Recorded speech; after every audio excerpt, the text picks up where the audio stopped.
Abra comigo a palavra de Deus no Evangelho de Jesus segundo Lucas, no capítulo 12, dos versos 35 a 40,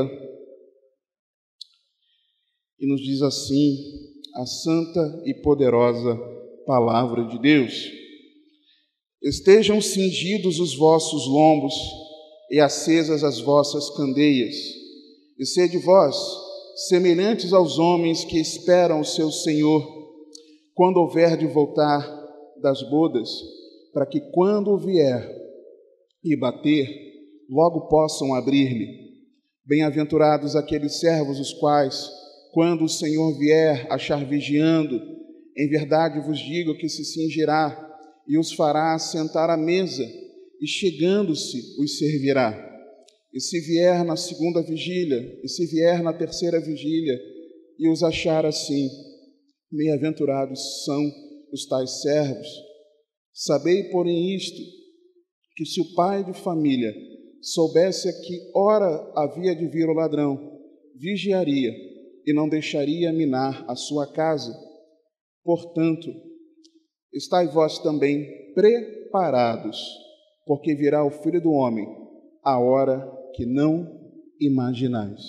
Você pode se assentar, vigilante no teu coração. Queridos, é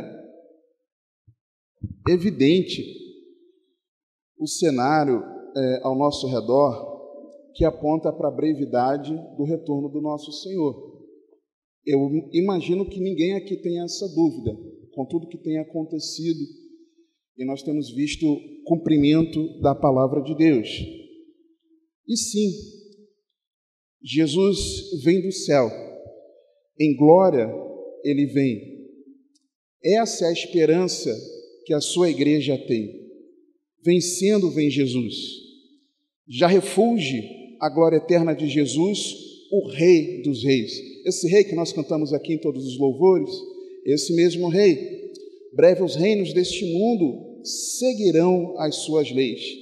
Os sinais da sua vinda mais se mostram cada vez. Podemos dar glória a Deus. Jesus em breve vem. Nossa esperança é sua vinda. O Rei dos Reis vem nos buscar. Nós aguardamos Jesus ainda até a luz da manhã raiar. Fiz aqui uma mistura de alguns hinos falando sobre a vinda do Senhor.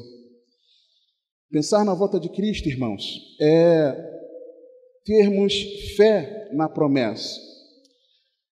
Evangelho de Jesus segundo João, capítulo 14, versos 1 a 3. Jesus disse assim: Não se turbe o vosso coração, credes em Deus, crede também em mim. Na casa de meu Pai há muitas moradas. Se não fosse assim, eu vou-lo teria dito: Vou preparar-vos lugar. E quando eu for e vos preparar lugar, virei outra vez e vos levarei para mim mesmo, para que onde eu estiver, estejais vós também. Então, pensando sobre o retorno de Cristo, algo que é importante nós termos em mente é a necessidade de nós aplicarmos a nossa fé com base nessa promessa. Não é promessa de político, seja de esquerda ou de direita, não é promessa de um vendedor, não é a promessa de alguém que você está esperando uma ajuda, não é a promessa de um irmão em Cristo, ainda que a promessa de um irmão em Cristo tem que ser no fio do bigode, claro, se ensina ou não, mas apesar de tudo isso, é a promessa do nosso Senhor Jesus. E se Jesus ele prometeu que ele iria nos preparar lugar e que ele retornaria para que onde ele estivesse, nós estivéssemos também, nós podemos descansar e nessa promessa nós termos fé. Jesus prometeu, irmãos, ele voltará para buscar a mim e a você se nós estivermos nele. Mas pensar na volta de Cristo, além de ter fé na promessa, também a ter esperança nessa aparição. Hebreus 9, versos 27 e 28.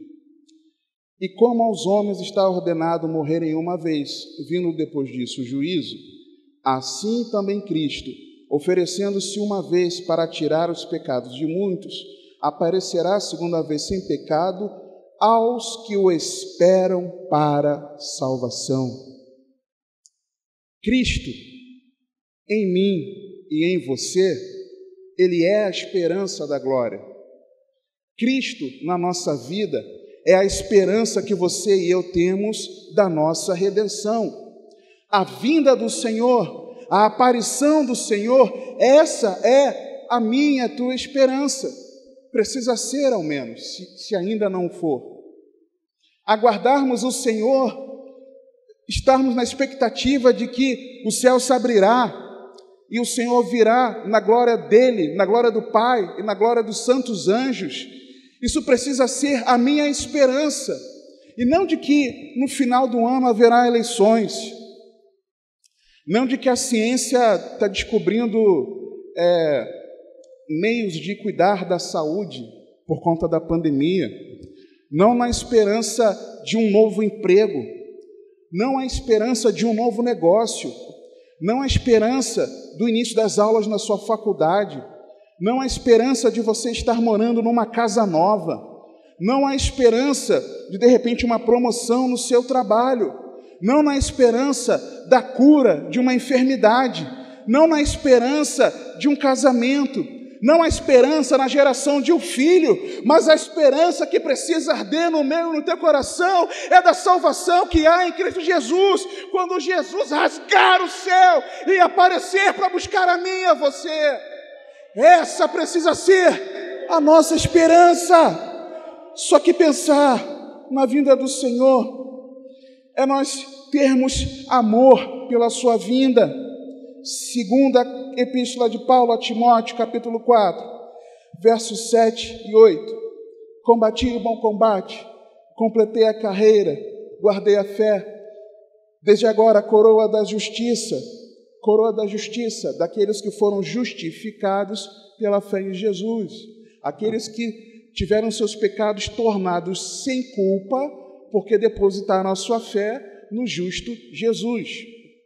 Desde agora, a coroa da justiça me está guardada, a qual o Senhor, justo juiz, me dará naquele dia, e não somente a mim, mas também a todos os que amarem a sua vinda. Nós precisamos amar a vinda do Senhor e não ter o nosso coração amor às coisas daqui desse plano terreno, dessa vida que é muito breve, irmãos, vai passar. Mas nós amarmos a vinda do Senhor, porque a nossa vida é isso aqui. A eternidade com o Senhor não dá nem para comparar, irmãos. E não é qualquer eternidade. Jesus disse que queria que nós estivéssemos com Ele. O melhor do Senhor retornar não é nós desfrutarmos de andar em ruas de ouro. Eu não sei se você mora ou já morou em uma rua e que a tua rua não tinha asfalto. E quando chovia, ficava aquele lameado. E dependendo de onde choveu, do que tem lá na rua, você tem que pisar. E se você pisar, talvez você tenha perdido um ou outro calçado por aí pela vida. Eu já perdi sapato pisando na lama. Eu não sei se você foi criado em um lugar onde você pisava. O seu dia a dia foi brincando nas ruas de terra, você chegava com o pé todo sujo de terra e a sua mãe mandava você lavar os seus pés, porque estava sujo de terra. Eu não sei se hoje você morar numa rua asfaltada e não na terra, isso te alegra muito. E talvez você ler na palavra que as ruas serão de ouro, isso te encha de alegria. Talvez você mora numa casa em que a tua casa ela precisa de algumas melhorias, precisa de obras, a obra precisa ser finalizada, está inacabada. Talvez quando chova, pingue na goteira, talvez na parede esteja com infiltração, esteja aquilo estufado na sua parede, talvez precisando colocar o piso que você nunca colocou, talvez de uma pintura, talvez de um jeito que você precisa fazer, construir um muro da casa, ajeitar o seu muro, chapiscar, emboçar, ou só chapiscar, não sei, talvez, colocar algum detalhe.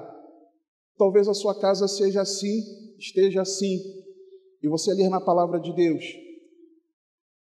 que os muros são maravilhosos, que o fundamento da cidade é de pedras preciosas, que a porta das entradas, das 12 portas, é pérola, você tem pérolas ali na porta. Talvez você pensar nisso, pensar que você terá um mar de vidro, como um mar de vidro diante do trono ali do Senhor. Você pensar num lugar lindo, maravilhoso, talvez isso alegre o teu coração. E alegra o meu também, irmãos. Não sejamos hipócritas. Passarmos uma vida de luta, de aflição, de dor, de dificuldades, que nós passamos sim, algumas mais acirradas do que outras. Eu estou aqui, eu não sei o que está acontecendo na tua vida, no teu coração. Coisa ou outra que às vezes o irmão queira compartilhar, eu acabo sabendo, mas eu não sei. Talvez o seu irmão ao lado não saiba, talvez os pastores não saibamos, só o Senhor. Momento difícil, e você ler na palavra que não haverá mais choro, não haverá morte, não haverá mais dor, que toda lágrima o Senhor secará, enxugará dos nossos olhos. Talvez isso alegre muito o nosso coração, e é para alegrar, porque está escrito na palavra, irmãos. Foi Deus que mandou escrever para a gente saber, então é para se alegrar. Só que termos a expectativa de um bem-estar na eternidade, termos a expectativa de morarmos num lugar maravilhoso, suntuoso, incomparável com qualquer suntuosidade já existente na face da terra ou que venha a existir. Isso, talvez você nunca tenha pensado, mas se o foco for esse, e somente esse, talvez você seja tão avarento quanto aquele que ama o dinheiro. Talvez você seja tão inclinado a uma teologia do bem-estar como você ouve falar por aí fora, como foi comentado hoje pela manhã. Só que o melhor do céu não é o que o céu pode nos oferecer. O melhor do céu, irmãos, é aquilo que desde agora, pela presença do Espírito Santo habitando em nós, já podemos desfrutar, que é o próprio Senhor Jesus Cristo.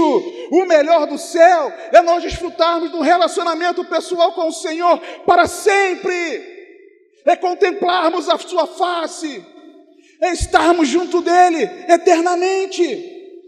Isso é o melhor do céu. Não é o que o céu pode nos oferecer. Ele é o melhor do céu. O céu sem Jesus não é céu, irmãos. O paraíso sem o Senhor não é um paraíso. A eternidade sem Cristo é morte. Mas Jesus, Ele vem buscar a mim e a você, para nós estarmos para sempre com Ele. Por isso que nós precisamos amar a sua vinda, irmãos. No contexto aqui, Lucas, eu não sei se você já reparou, Lucas do capítulo 11, a partir do capítulo 11, a partir do verso 14, até o final do capítulo 12, é uma coisa só. Em que sentido? É uma continuidade de fatos, é uma sucessão de acontecimentos e de um grande discurso do Senhor. Jesus falando muita, mas muita coisa. Falando com quem? Falando com a multidão.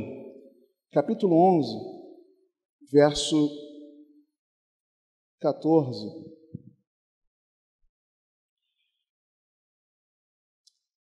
E estava ele expulsando um demônio, o qual era mudo, E aconteceu que, saindo o demônio, o mudo falou, e maravilhou-se a multidão. Então, nós vemos ali, começando uma multidão que reage aos sinais que Jesus estava fazendo. Jesus expulsou um demônio que fazia com que aquele menino ele ficasse mudo. Um demônio que agia na fala daquele menino. Era mudo. O versículo 15. Mas alguns deles diziam: ele expulsa os demônios por Belzebu, príncipe dos demônios. Ou seja, a mesma multidão que se maravilha com os sinais é a mesma multidão que blasfema do Senhor. É como agora, nos nossos dias. Uma multidão, quando vê sinais, ela se maravilha, sabe que determinada pessoa foi liberta de algum vício, sabe que determinada pessoa recebeu uma cura de uma enfermidade, um milagre, sabe de uma família restaurada, sabe de uma pessoa que vivia prostrada, deprimida, na sarjeta assim na sua alma, aquela pessoa foi restaurada pelo Senhor. Ao contemplar esse sinal de Cristo, a pessoa fica maravilhada e começa a escutar um louvor ou outro, aí compra uma Bíblia, aí começa a ler o Salmo 91, ou pelo menos deixar aberto, na sua casa. A multidão, ela age assim. Uma multidão que reage aos sinais que Jesus faz. E Jesus continua fazendo em nossos dias. Nós precisamos crer. Só que essa mesma multidão que reage aos sinais e fica maravilhada é a multidão que blasfema do Senhor. Não tem o menor respeito por Jesus. A multidão não é a multidão que está longe de Jesus, era uma multidão que estava perto de Jesus, tá? Você precisa entender. Não era a multidão que estava em outro país, em outra cidade. Era uma multidão que estava próxima a Jesus, estava perto de Jesus. A multidão que reage aos sinais e se maravilha é a mesma multidão que, com as suas atitudes, blasfemam de Cristo. E eu me pergunto se nós não estamos parecidos com essa multidão, de que nos maravilhamos com a caminhada de fé em Cristo, com o que Jesus pode fazer e tem feito ao longo da história, mas uma vida que blasfema do Senhor, que desrespeita ao Senhor. Eu temo que muitas vezes sim, irmãos. Se não São Gonçalo, com tanta igreja por aí que se reúne, não seria do jeito que é. O Brasil, com um percentual tão elevado de pessoas que se dizem cristãs, não estaria do jeito que está. Certamente, nós temos blasfemado do Senhor Jesus.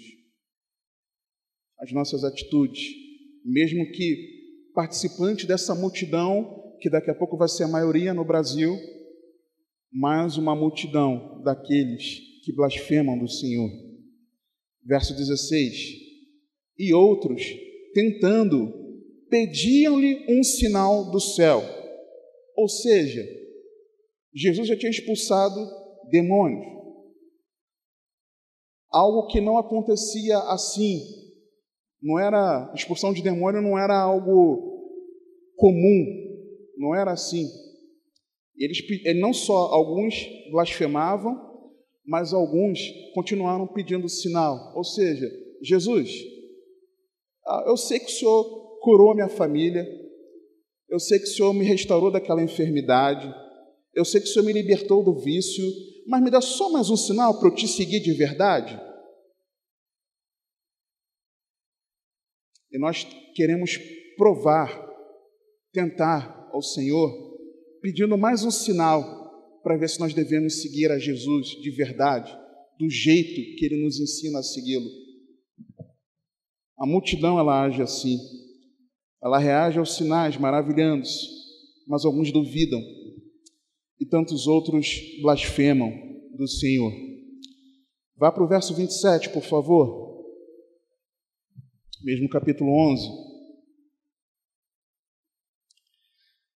E aconteceu que, dizendo ele estas coisas, uma mulher dentre a multidão, levantando a voz, lhe disse: Bem-aventurado o ventre que te trouxe e os peitos em que mamaste. Mas ele disse, Jesus, antes, bem-aventurados os que ouvem a palavra de Deus e aguardam. Ou seja, no meio da multidão, sempre aparece aquele que, ao invés de dar glória a Deus, porque o Redentor veio, de que o Verbo encarnou e veio nos salvar, a pessoa entrega a glória a outro. Aqui, aquela mulher estava entregando a glória para Maria. Talvez fosse até uma feminista, né, naqueles dias. Né? Olha, grande mulher foi essa que do seu ventre o Senhor nasceu. Grande mulher é essa, nos peitos da qual o Senhor mamou. Que grande mulher! Ah, se não fossem as mulheres. Talvez ela fosse uma dessas, não sei. Mas o que Jesus fez ali foi dizer para ela: o negócio é esse de querer entregar glória para Maria. Bem-aventurados são todos aqueles que ouvem e guardam a palavra de Deus. A glória de você ter recebido Cristo na sua vida, ela não é daquele que te evangelizou, não é daquele que insistiu em oração, intercedendo pela sua vida, não é daquele que te ensinou os primeiros passos da fé, mas a glória é de Deus. E na verdade, irmãos, que a multidão desses que estão perto de Jesus, nos nossos dias, eles entregam a glória, a placa da denominação onde eles participam,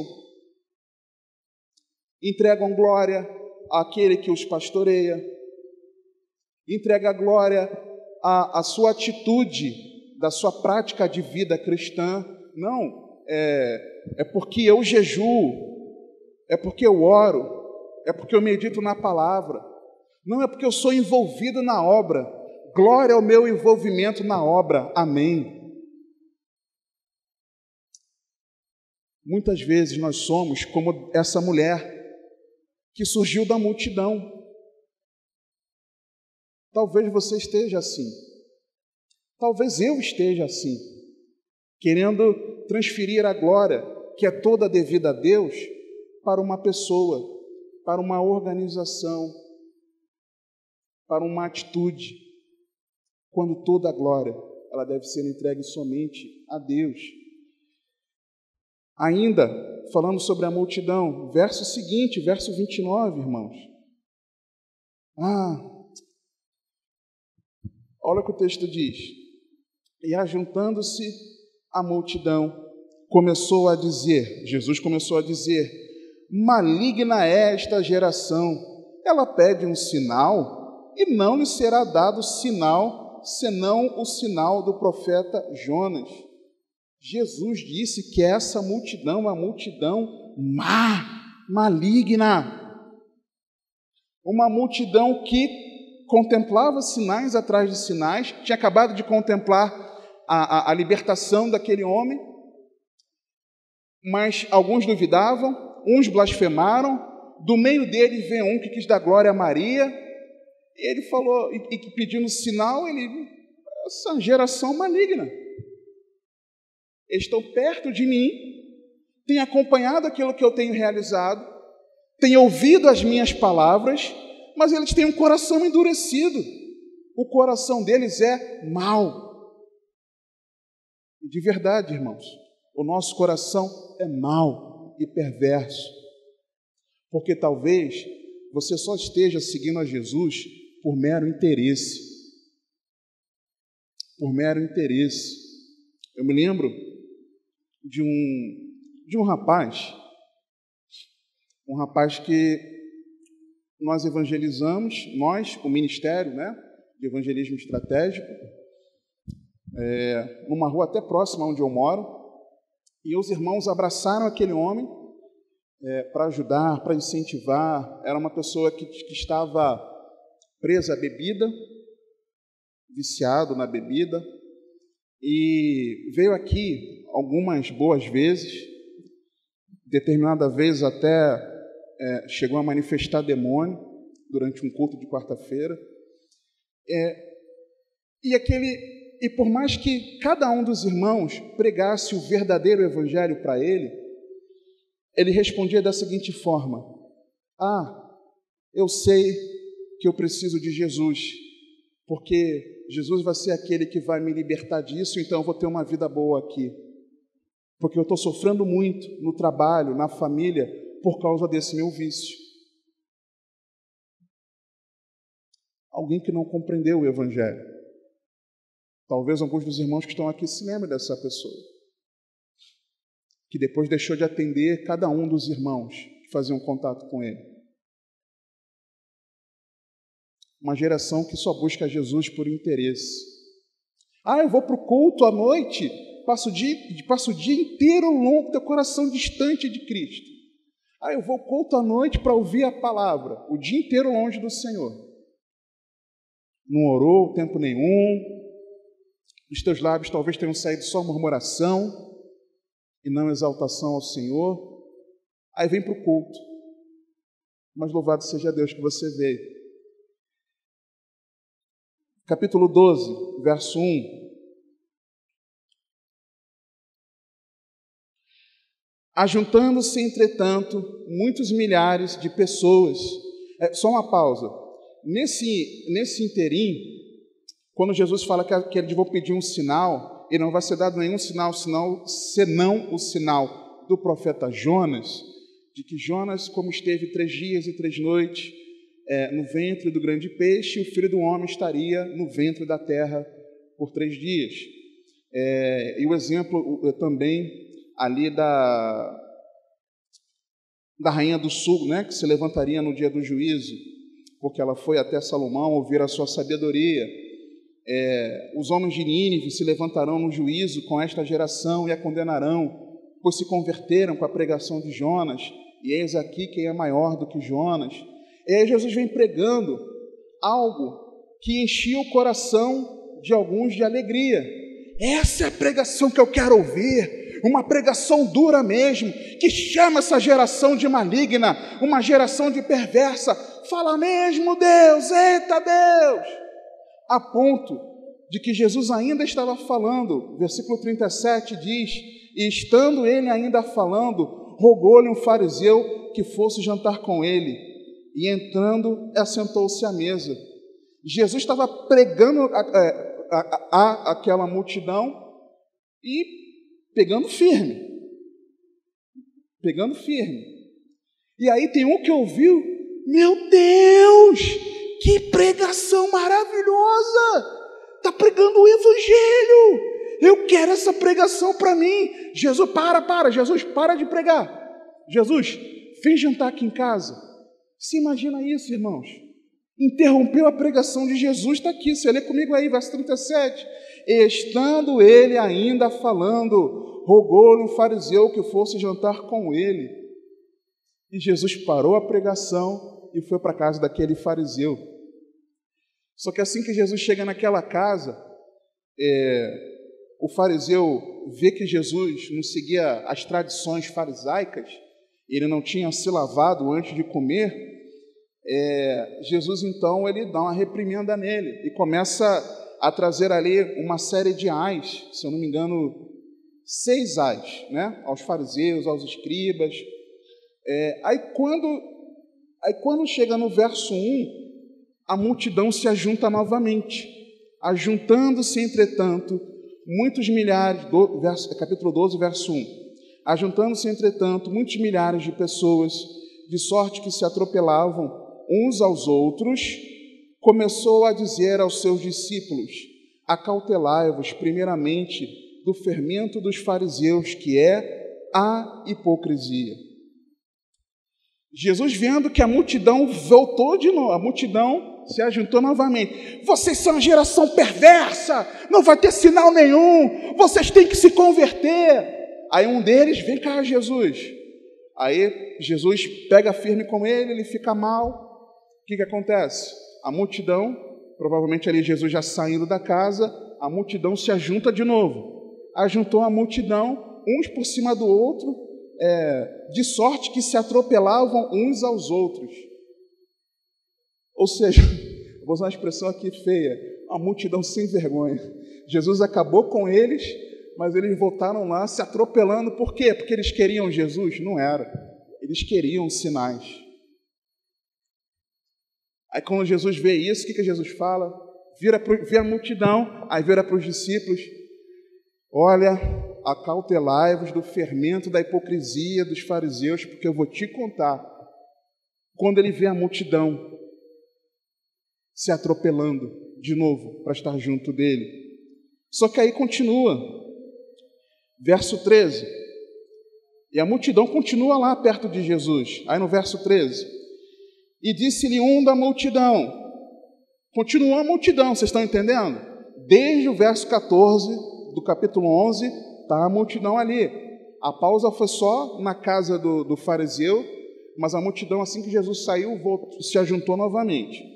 E disse-lhe um da multidão: mestre, diz a meu irmão que reparta comigo a herança.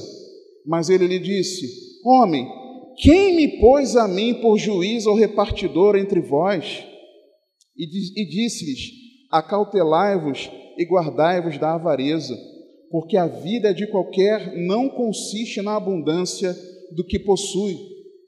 Primeiro, foram aqueles que queriam o misticismo dos sinais. Depois, foi aquela que queria entregar a glória para outro. Depois, do meio da multidão, vem um deles, que não era o único, avarento.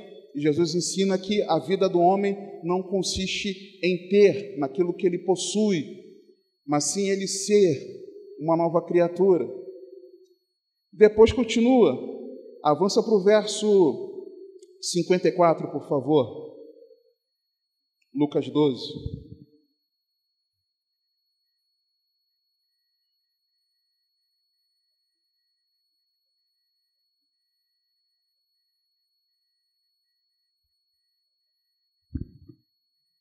E dizia também a multidão, sempre a multidão, irmãos: quando vedes a nuvem que vem do ocidente, logo dizeis: lá vem chuva, e assim sucede. E quando assopra o sul, dizeis: haverá calma, e assim sucede. Hipócritas, sabei discernir. Uma pausa, eu não consigo ver Jesus chamando eles de hipócritas. Hipócritas, creio que Jesus não falou assim, né? Saber discernir a face da terra e do céu. Como não sabeis então discernir este tempo? Assim, temos sido muitos de nós. Nós temos desenvolvido expertise, conhecimento, sabedoria, profundidade no entendimento, na compreensão de tantos assuntos, mas nós não temos naquilo que é o prioritário, que é da vida eterna com Deus. Talvez você seja um especialista na sua profissão, e tem de ser, mas você não é especialista em conhecer que você pode ter vida eterna com Deus. Talvez você seja especialista em tomar conta da vida dos outros, sabe tudo o que acontece com os irmãos, porque você acompanha lá o status do WhatsApp, do Facebook, do Instagram, mas talvez você não esteja atento aos sinais desse tempo que antecede o retorno do Senhor. Talvez você seja especialista no cuidado da sua família, porque você estudou sobre vida conjugal, sobre como cuidar da esposa, como cuidar do marido, como cuidar dos filhos, e você seja especialista nisso, mas você não tem relacionamento com Deus. Talvez você seja especialista naquilo que Deus te chamou para exercer na obra dele, tem se dedicado e estudado, mas você está distante do Senhor, não está atento a esse tempo. Pessoas que se especializam em tantas coisas. Olha, o céu está vermelho. É quando o céu está vermelho que vai chover? É isso? É isso, irmãos? Vocês sabem? É isso? Não? Eu já ouvi alguma coisa assim. Olha, o céu está vermelho, vai chover. O céu está desse jeito. Olha, estou escutando barulho de tal inseto, vai cair um dilúvio. Mas o mundo está sendo destruído e você não percebe que Jesus está voltando. Mas o Espírito Santo está longe de você e você não percebe que você ainda não está em Cristo. O que adianta? O que adianta? Só que em oposição a essa multidão tem o pequeno rebanho. Versículo 32 do capítulo 12. Não temais, ó pequeno rebanho. Não é grande rebanho. Não se engane. O rebanho do bom pastor não é a multidão daqueles que se dizem de Jesus. Não se engane. Eu não posso me enganar afirmando que todos nós que estamos aqui somos parte do rebanho do Senhor. Não posso me enganar assim. Pode ser que alguns não sejam. Ou muitos, não sei, só o Senhor que sabe. Mas o Senhor está falando, ó pequeno rebanho. E por toda a Escritura nós vemos que não serão muitos os muitos que serão salvos. Serão poucos. A Bíblia inteira fala isso. A porta é estreita, irmãos. O caminho é apertado. E você acha que porque você congrega na Igreja Bíblica Cristã há tantos anos, você é servo de Deus. Você está enganado. Você precisa render o seu coração a Jesus, arrependido de seus pecados, crendo nele, confiando na sua salvação, se comprometendo com seus ensinos, para você ser um discípulo de Cristo. A oportunidade da salvação em Jesus, ela ainda está disponível, mas são poucos os que de verdade abraçam a fé genuína no Senhor. Se hoje você está aqui, é porque o Espírito Santo te trouxe para que o Senhor te chamasse ao arrependimento de pecados, para que Ele te chamasse a você olhar, não com seus olhos, mas com o olhar do Espírito Santo, sondar o teu coração e ver como anda a sua vida, e você reconhecer, se admitir alguém digno do Senhor e clamar pela misericórdia do seu único Salvador. A oportunidade ainda está aberta. Jesus, Ele veio a esse mundo para resgatar e salvar a sua vida. Jesus, Ele veio aqui a essa terra porque Deus não aceitou para sempre estar longe de você. Deus não queria que o teu pecado te mantivesse longe dele eternamente, mas Jesus veio, morreu pelos seus pecados no seu lugar. O justo Jesus, aquele em quem, se nós depositarmos a fé, a justiça dele é imputada a nós, somos tornados sem culpa. Esse Jesus que morreu por mim e por você, quando nós ainda éramos pecadores. Esse mesmo Jesus que foi até o fim, esse mesmo Jesus que sabia o cálice pelo qual ele ia passar, de naquela cruz ser feito maldito, tomar a nossa maldição sobre ele, ser feito pecado no meu e no teu lugar, naquele momento da expiação, creio eu que era no momento onde houve densas trevas sobre toda a terra, naquele período em que o Senhor clamou, Deus meu, por que me desamparaste? O Filho de Deus, que eternamente tinha uma comunhão com o Pai e com o Espírito Santo, estava largado naquela cruz, por causa do teu pecado, por causa do meu pecado. Mas esse Jesus, sabendo por tudo que ele ia passar, a agonia de estar longe de Deus naquele momento, esse Jesus, ele foi até o fim, porque ele te ama. Ele derramou o seu sangue precioso, entregou o seu Espírito porque Ele te ama, porque Ele não quer te perder. E é por isso que o Espírito Santo te trouxe aqui para te dizer: renda teu coração a Cristo Jesus, o Senhor. Creia no Evangelho, arrependa-se dos seus pecados, converta-se totalmente a Deus. Jesus te ama, provou esse amor indo até o fim. Mas serão poucos que crerão nessa mensagem de verdade. Por isso, Jesus falava para ali poucas pessoas, dos discípulos de verdade, mas que assim como a multidão dos nossos dias que estão próximas a Jesus, mas não são de Cristo, hoje também nós somos um pequeno rebanho. Aliás, eu espero que eu faça parte dele, irmãos. Tem hora que esse exercício de pedir ao Espírito Santo para sondar o meu coração é sujeira que sai dele. Não temais, ó pequeno rebanho, porque a vosso Pai agradou dar-vos o reino. Esse mesmo pequeno rebanho é um pequeno rebanho daqueles que priorizam o reino de Deus. O verso anterior, verso 31. Buscai antes o reino de Deus, e todas estas coisas vos serão acrescentadas. Que coisas são essas? O comer e o vestir, que Jesus estava falando nos versos anteriores. O pequeno rebanho, ele prioriza o reino de Deus e a sua justiça. O pequeno rebanho, verso 22, acompanha comigo.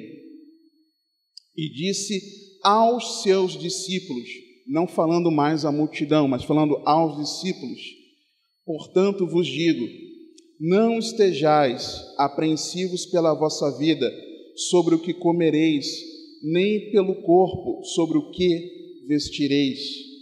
Mais é a vida do que o sustento, e o corpo mais do que as vestes. O pequeno rebanho dos verdadeiros discípulos de Cristo não coloca o foco nessa vida. Ele não apenas prioriza o reino de Deus e a sua justiça, mas ele não coloca o foco nessa vida. O pequeno rebanho, verso 1 do capítulo 12, vamos ler mais uma vez. Jesus, ao ver aquela multidão que estava se atropelando novamente ao redor dele, Jesus começa a dizer algo para os discípulos. Falando com os discípulos, a multidão certamente ali, os que estavam mais próximos ouviram, mas Jesus estava instruindo os discípulos sobre o quê? Acautelai-vos primeiramente do fermento dos fariseus, que é a hipocrisia. Esse pequeno rebanho que prioriza o reino de Deus, que não tem o foco na terra, faz isso não por hipocrisia, mas faz isso pela motivação certa. E que motivação é essa? Que tem fé na promessa da volta do Senhor, que espera a aparição do Senhor e que ama a sua vinda. Essa é a motivação certa de seguir a Jesus. E não é uma motivação hipócrita. E Jesus vem falando do reino de Deus, capítulo 11, verso 20.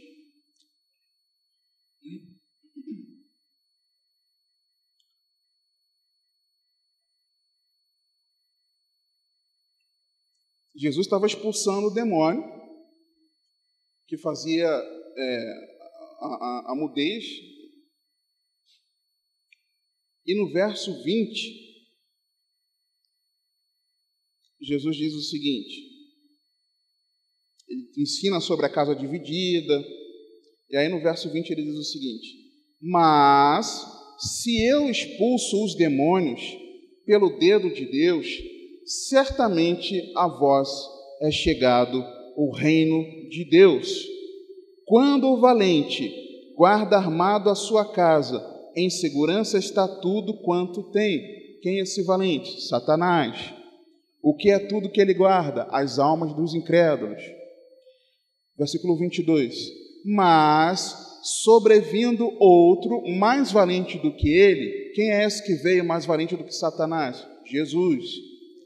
E vencendo-o, tira-lhe toda a sua armadura em que confiava e reparte os seus despojos, ou seja, dá a possibilidade da liberdade àqueles que depositarem fé em Cristo Jesus, podendo ser liberto de Satanás e seus demônios.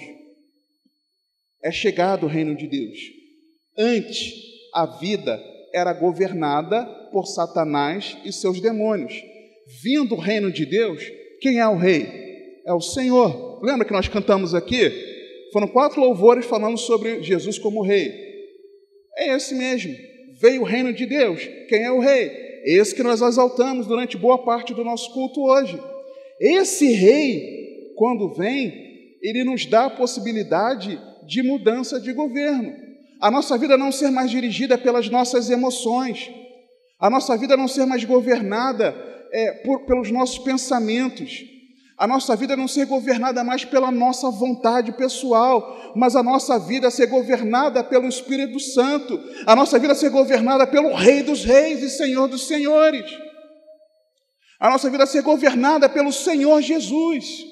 Ele é o Rei. Ele governa. Ele manda, você e eu baixamos a cabeça e obedecemos. Tem que ser assim. É chegado o reino de Deus. O pequeno rebanho sabe disso, que ele não se manda mais, que ele é propriedade de Deus e que Deus é que manda na sua vida. Versículo 52. O pequeno rebanho, em relação ao reino de Deus, ele não faz como os doutores da lei. Por quê? Olha o que o texto diz. Versículo 52. Ai de vós, doutores da lei, ainda no capítulo 11, tá? Ai de vós, doutores da lei, que tirastes a chave da ciência, vós mesmos não entrastes e impedistes os que entravam.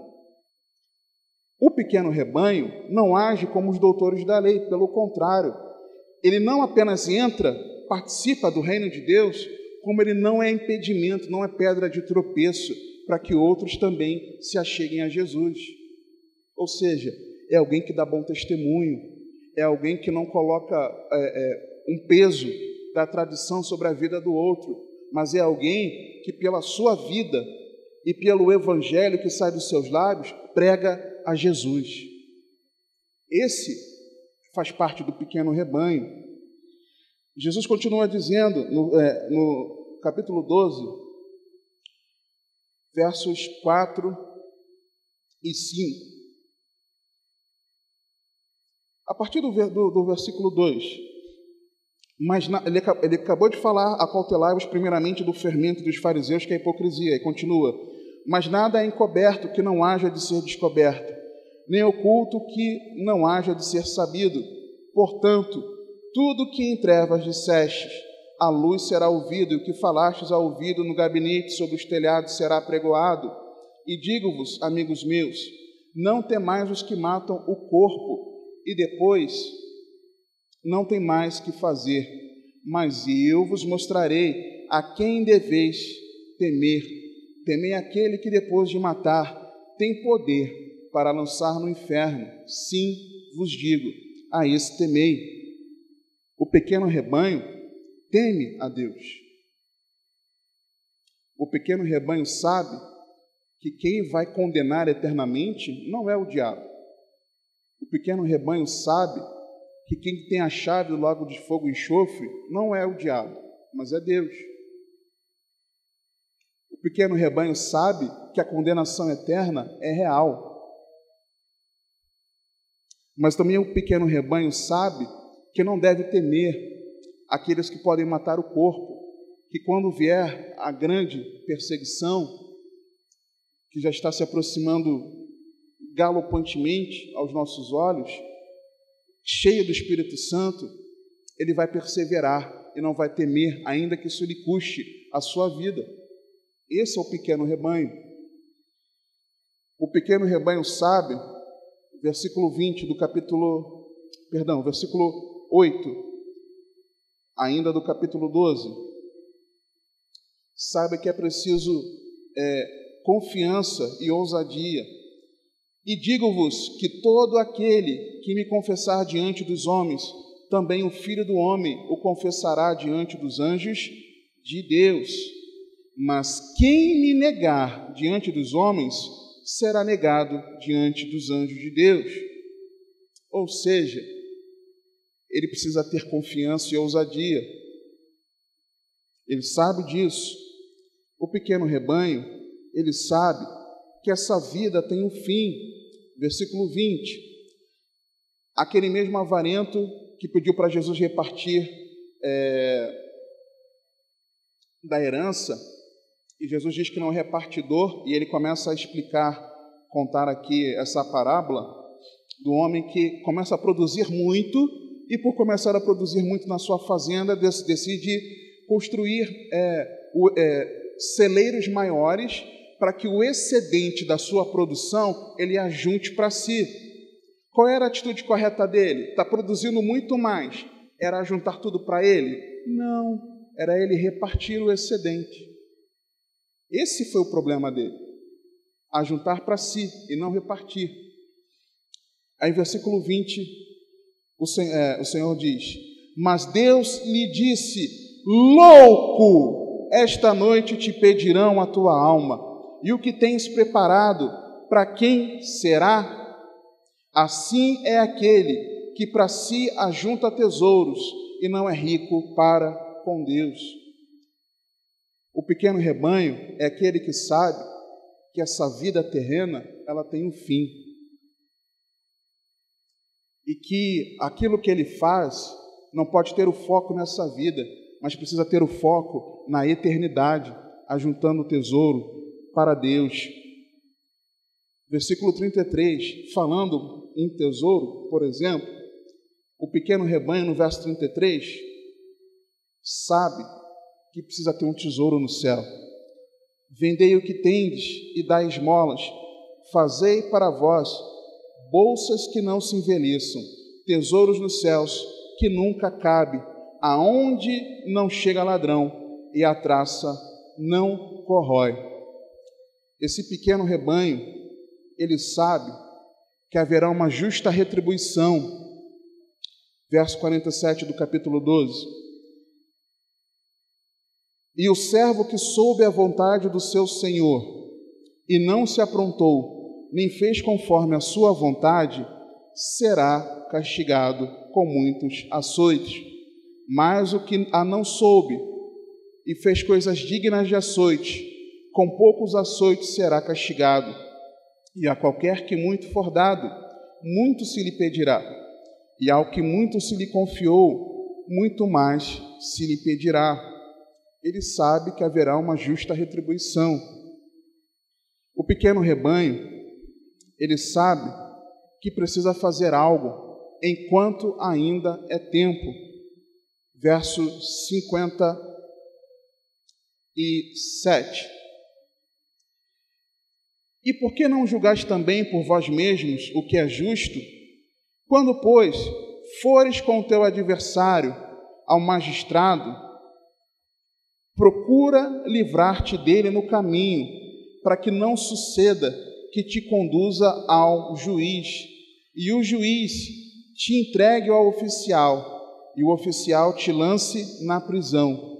Digo-te que não sairás dali enquanto não pagares o último centavo. Ele sabe que haverá um juízo final, e por causa disso, ele precisa resolver a vida logo, enquanto é tempo. O pequeno rebanho, ele sabe que em breve Jesus virá, e que ele precisa estar preparado. Versículo 37 do capítulo 12. Bem-aventurados aqueles servos os quais, quando o Senhor vier, achar vigiando. Em verdade vos digo que se cingirá e os fará assentar à mesa, e chegando-se os servirá. Irmãos, uma pausa. Quem é esse Senhor que vai se cingir e vai fazer assentar à mesa e vai se achegar, se aproximar para servir, irmãos? Jesus, irmãos. O que Jesus está falando? Se vocês perseverarem até o fim, quando eu voltar, eu vou me reunir com vocês naquela grande mesa, naquele grande banquete, eu vou fazer você se assentar. Se assente, por favor, se assente aqui, você, ó, senta aqui, você senta, vai nos fazer sentar à mesa. E o que ele vai fazer? Vai se aproximar de nós e vai nos servir, irmãos. É isso que ele está falando. Versículo 38. E se vier na segunda vigília, e se vier na terceira vigília, e os achar assim, bem-aventurados são os tais servos. Sabei, porém, isto, que se o pai de família soubesse a que hora havia de vir o ladrão, vigiaria e não deixaria minar a sua casa. Portanto, estai vós também preparados, porque virá o Filho do Homem a hora que não imaginais. Nós precisamos estar preparados. E como nos prepararmos para a vinda do Senhor? Verso 35. Estejam cingidos os vossos lombos. O que é cingir os lombos? É uma linguagem usada muito no Antigo Testamento, no Novo Testamento, algumas vezes literalmente, mas 3 delas com um significado simbólico, que é você estar preparado. É como se eles tinham lá a túnica e eles colocavam o cinto para firmar a túnica, para a túnica ficar justa no corpo e não ficar aquele negócio igual um saco de batata e a pessoa perder a mobilidade para ir a alguns lugares, para fazer algumas coisas. É estar preparado, é se aprontar. Hoje, para mim e para você, é colocar o cinto na calça, aperta o cinto, é colocar a carteira no bolso. Hoje em dia, pega o celular, coloca no bolso, pega a chave de casa, é isso. É você estar em prontidão. Primeiro lugar, como estar preparado? É estar em prontidão. Segundo lugar, ainda no verso 35, na parte B, e acesas as vossas candeias. Isso te lembra alguma coisa? Era para lembrar. As virgens prudentes estavam com a reserva do azeite, para manterem sempre as lamparinas acesas. Verso 36. Abrir a porta do coração, e sede vós semelhantes aos homens, que esperam o seu Senhor, quando houver de voltar das bodas, para que quando vier e bater, logo possam abrir-lhe. Estarmos em prontidão, mantermos a chama da comunhão acesa, e nós abrirmos o coração para as batidas do Senhor, como lá Apocalipse, capítulo 3, verso 20. Eis que estou à porta e bato. Se alguém ouvir a minha voz e abrir, eu entrarei até ele e cearei com ele. Jesus está nos convidando a nós estarmos em prontidão, mantendo a nossa comunhão com ele e com o nosso coração aberto, para que dentro de nós ele possa habitar. Eu quero orar com você. Nós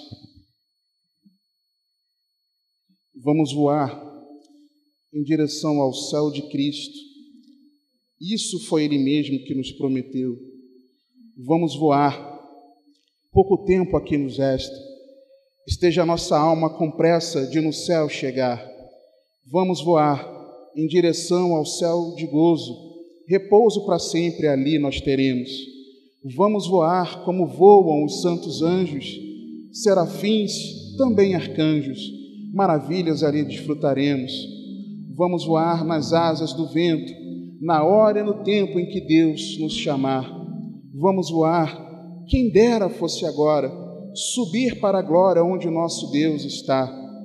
Se na sua promessa nós temos fé, sua aparição esperamos e amamos a sua vinda, estejamos preparados para esse encontro triunfal, porque muito em breve Jesus virá. Pai, te damos graças pela Tua palavra, que ela fique selada em nosso coração, Pai. Ajuda-nos a compreendermos essas verdades, a nós crermos nessas verdades e entregarmos a nossa vida totalmente nas mãos de Cristo Jesus. Nós oramos em nome de Jesus. Amém, Senhor.